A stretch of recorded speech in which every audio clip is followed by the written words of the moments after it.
poquito a poquito, con tus besitos, me robas el corazón. Muchas gracias, amigos, continuamos aquí en Bien por Casa. Como habíamos anunciado antes de irnos al corte, el día de hoy, 11 de abril, se celebra el Día Mundial del Parkinson y es por eso que queremos conversar ampliamente sobre esta enfermedad que afecta a 30.000 pacientes, no es poco, y además cada año se diagnostican entre 2.000 a 3.000 casos nuevos. Es importante conversar sobre esta enfermedad, aprender sobre ella, porque como dije antes de irnos al corte, no afecta solo a la persona que la padece, sino a toda la familia. Entonces es importante estar enterados y saber pues qué podemos hacer y si es que se puede evitar también. El día de hoy vamos a conversar con nuestro invitado, el doctor Carlos Cosentino. Él es neurólogo del Instituto Nacional de Ciencias Neurológicas. ¿Cómo estás, Carlos? Bienvenido. Gracias por estar aquí. Un aplauso a nuestro invitado.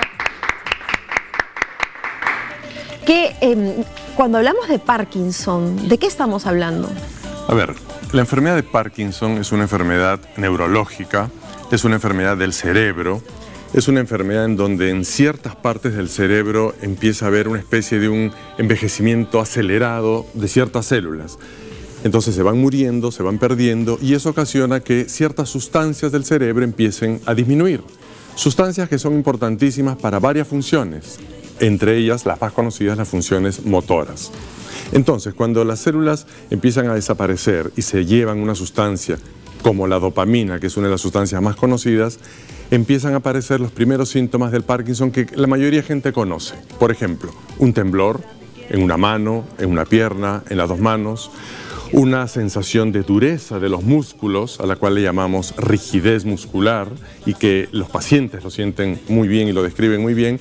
Y finalmente un tercer síntoma que quizás es el más importante, que es una lentitud para los actos motores, una lentitud progresiva para vestirse, para caminar, para comer, para desplazarse, y todo esto va empezando de a poquitos, casi sin darnos cuenta, hasta que llega un momento en que los síntomas son ya notorios y la familia o el paciente decide buscar una atención. Claro, esto es una enfermedad degenerativa. Al hablar de una enfermedad degenerativa es precisamente que va, digamos, progresando con el tiempo, ¿no? Es una enfermedad denominada degenerativa porque justamente lo que pasa en las células es que van envejeciendo y aceleradamente muriendo, y es la segunda enfermedad más frecuente luego del Alzheimer. El Alzheimer es la enfermedad degenerativa del cerebro más frecuente. Ambas, lamentablemente, tienen un carácter progresivo y hasta la fecha incurable porque, si bien es cierto, hay avances todos los días en la búsqueda de la cura, aún no hay una cura definitiva para estas enfermedades. ¿Aproximadamente a qué edad se empiezan a presentar los primeros signos, señales, síntomas? Mira, el pico máximo está entre los 50 y los 60 años, ahí suele presentarse la mayoría de los casos. Pero puede presentarse antes, puede presentarse a los 40, puede presentarse a los 30, puede presentarse a los 28 o 29 años. Hace unos minutos hablabas tú de Michael J. Fox como un emblema de Parkinson y de la lucha contra el Parkinson a nivel mundial. Bueno, Michael G. Fox empezó a los 29, casi 30 años la enfermedad. Entonces, eso existe. Es menos frecuente, pero existe. ¿Y por qué sería esto? ¿Hay alguna anomalía que digamos que se pueda digamos, identificar a tiempo? No se conoce con exactitud la causa de la enfermedad de Parkinson. Ese es uno de los grandes misterios y el día que se conozca la causa, claro, evidentemente se podrá diseñar la cura. Pero lo que sí se conoce es que en algunas formas, sobre todo estas que empiezan tempranamente, hay una susceptibilidad genética. Nacemos con algún tipo de gen que nos torna susceptibles a desarrollar la enfermedad. ¿Es hereditaria? No es hereditaria, salvo en una minoría de los casos, que no llega al 5 o 10% de los casos. O sea, en realidad no es una enfermedad hereditaria. Es una enfermedad quizás con una base genética, pero no es lo mismo a que se herede sí o sí. Claro, claro. Y, digamos, para efectos de la mayoría de las enfermedades, si las identificamos tempranamente, pueden tener un mejor pronóstico. ¿En este caso también puede funcionar igual o no necesariamente? Definitivamente que sí. ¿Y dónde está la primera clave del tema? Que la diagnostiquemos bien y pronto.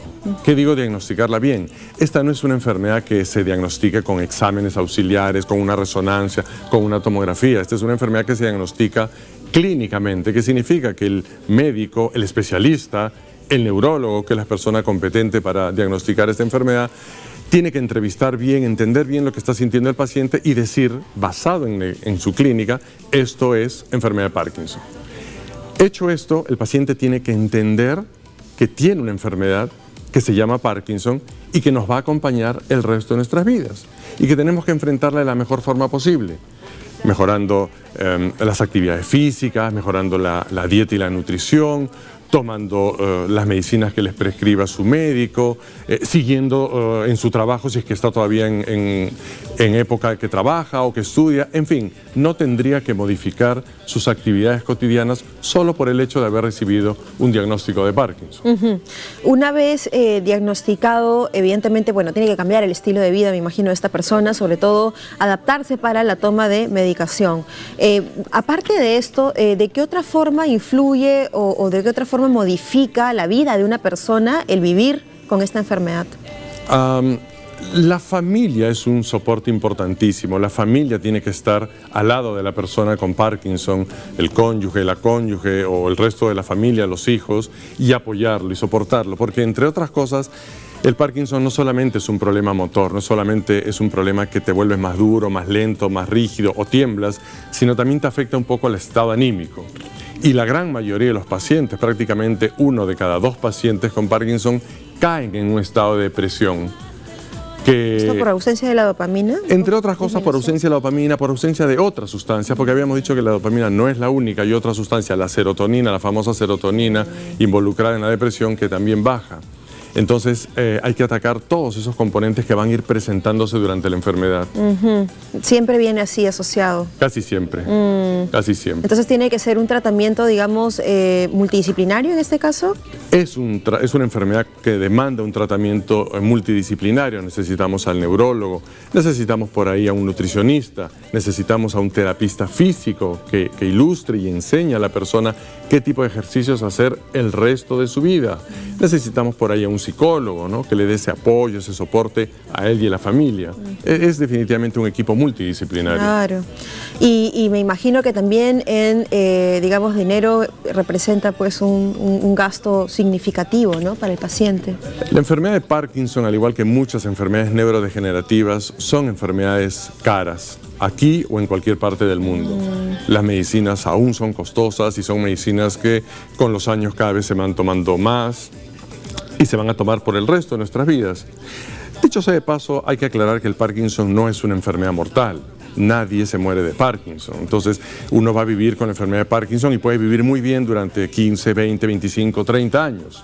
Claro, tiene un costo económico, como tú lo decías, pero es importante señalar esto, que el Parkinson, a diferencia de lo que pasaba 50 años atrás, que mataba porque justamente no había medicinas, ahora no. Ahora la expectativa de vida de un paciente con Parkinson tranquilamente es igual a la de una persona que no tiene Parkinson. Y si esta enfermedad no fuera identificada a tiempo, digamos, se deja pasar mucho, se le deja ganar y tomar, digamos, espacio a esta enfermedad, ¿cuál es el pronóstico? Bueno, meses o años que te demores en hacer el diagnóstico son meses y años. Primero, que el paciente no sabe lo que tiene, que va pasando de especialista en especialista sin dar un diagnóstico correcto, sufriendo, quizás deprimiéndose, abandonando el trabajo porque dice tengo algo, no sé qué es, y claro, se ha perdido tiempo en mejorar los estilos de vida, que básicamente es el hacer actividad física, que es lo principal que hay que hacer desde el inicio. No se debe perder eso de ninguna manera. No, absolutamente no. Ahora, esta enfermedad, un poco también para las personas que nos están viendo, consiste en estos pequeños temblores, ¿verdad? Es lo que conocemos todos, sobre todo por la referencia de este actor Michael J. Fox. Aparte de los temblores que son visibles, ¿hay alguna otra manifestación clínica de la enfermedad? Visible, sí. A ver, también hay que señalar, no toda persona que tiene un temblor es Parkinson. Hay muchas otras enfermedades que cursan con un temblor de la cabeza, de las manos, y no es Parkinson. Entonces, hecha la aclaración, sí, el temblor es uno de los síntomas. Dicho sea de paso, también es uno de los síntomas menos importantes, porque los pacientes con Parkinson te van a contar que con el temblor pueden seguir haciendo sus cosas. Pueden afeitarse, pueden vestirse, pueden hacer lo que quieran. Sin embargo, el síntoma más visible y más incapacitante es el que le llamamos hipoquinesia, que es la lentitud progresiva para usar las manos, usar el cuerpo, caminar, vestir. Si cada vez lo hacen más lento, y es ahí cuando empiezan a tener ayuda. Entonces ese es el síntoma más visible y más importante para mí. Y frente a esto, estamos viendo imágenes en pantalla que de repente nos pueden ayudar. Estamos viendo el cerebro humano. Hace un momento una sustancia negra, ¿verdad? Que es un núcleo del cerebro donde más se afecta en esta enfermedad. Y esta persona, digamos, que vive con esta lentitud también, me imagino, es progresiva, ¿verdad? Por supuesto es progresiva, pero es tratable. Es progresiva, pero es relativamente reversible con las medicinas. O sea, no llega, digamos, a inmovilizar, a paralizar. Si no lo trata, sí, por supuesto. Por supuesto, llega un momento en el que el paciente puede ser muy incapaz para siquiera levantarse de este sillón. Pero si hace sus terapias físicas, si hace actividad cotidiana y si toma la medicación correcta, el paciente se puede levantar tan fácilmente como lo puedes hacer tú o cualquiera de los que están en el set. Entonces, por eso implica... O sea, puede, digamos, recuperar esa motilidad como cualquier persona sin Casi como cualquier persona, y la explicación es muy sencilla, porque en las pastillas le estás dando la sustancia que le falta al cerebro, le estás restituyendo. Y otra de las cosas buenas es que, si bien es cierto, no hay una cura para el Parkinson, hay cada vez más medicamentos, más medicinas con las cuales contamos para atender mejor a estos pacientes. ¿Y cómo va el tema de, digamos, en cuanto a salud pública, ¿no? ¿Cuál es aproximadamente, hay una estadística de personas con Parkinson en nuestro país? No tenemos una estadística confiable, clara, pero al ser esta una enfermedad mundialmente distribuida y donde casi se ha estudiado en muchos países, los podemos extrapolar. Y son más o menos las cifras que diste al inicio. Se sospecha que habrían unos 30.000 casos de Parkinson en este país, ¿no? Distribuidos en todo el Perú. Lima tiene la tercera parte de la población, o sea, habrían 10.000 personas con Parkinson en Lima.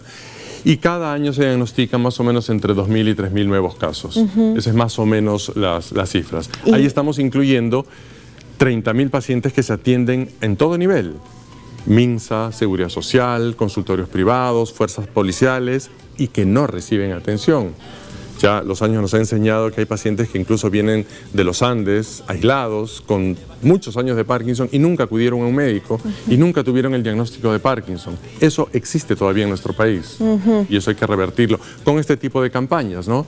Haciendo alusión al Día Mundial del Parkinson, este es el momento para, digamos, crear conciencia en el público. Claro que sí, y dar a conocer también, ¿no?, sobre la enfermedad, porque para muchas personas es un misterio o es algo muy lejano o es algo, pues, digamos que evidentemente tendemos a pensar que es algo que no nos va a tocar y no nos va a pasar, pero lo cierto, pues, y lo que estamos viendo ahora es que realmente es algo aleatorio, ¿verdad? Porque no es hereditario, ¿no? Es más bien algo congénito que se gesta, digamos, en uno por no sabemos por qué, ¿no? Porque no se ha descubierto aún. Probablemente hemos nacido con una alteración genética y cuando tengo 40 o 50 o 60 años se activa y me da la enfermedad. Esa es la explicación más simplista, pero ¿por qué a mí, por qué no a ti, por qué no a otros? Eso nadie lo sabe todavía. Claro, y también, por lo tanto, digamos, tendríamos que pensar que te puede pasar a ti, a mí y a cualquiera.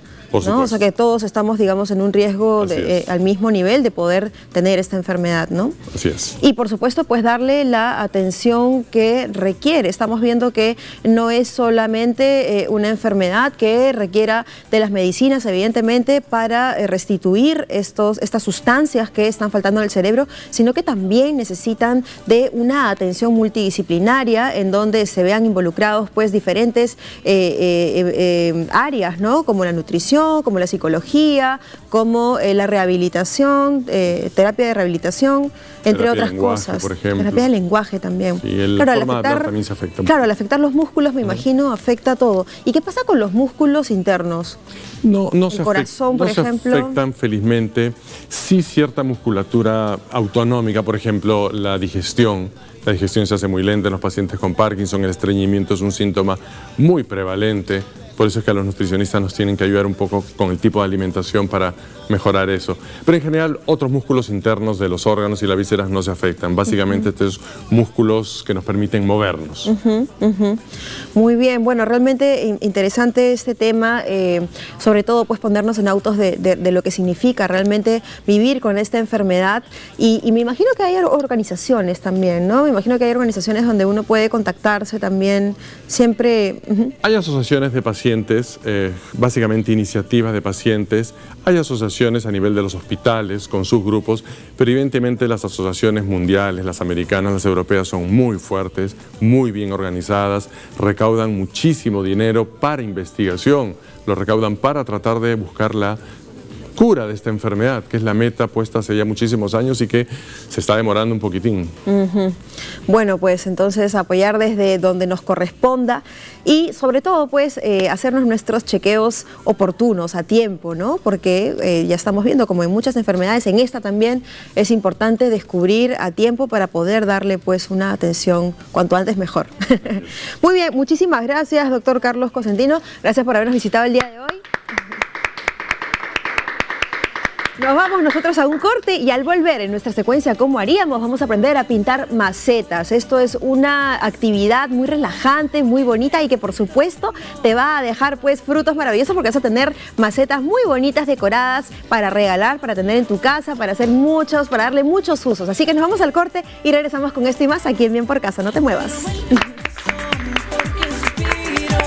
Porque me derrito de amor poquito a poquito, así despacito, me robas el corazón. Oye, beba, y es que eres tú la que domina mis latidos, la que controla el corazón al respirar, y por ti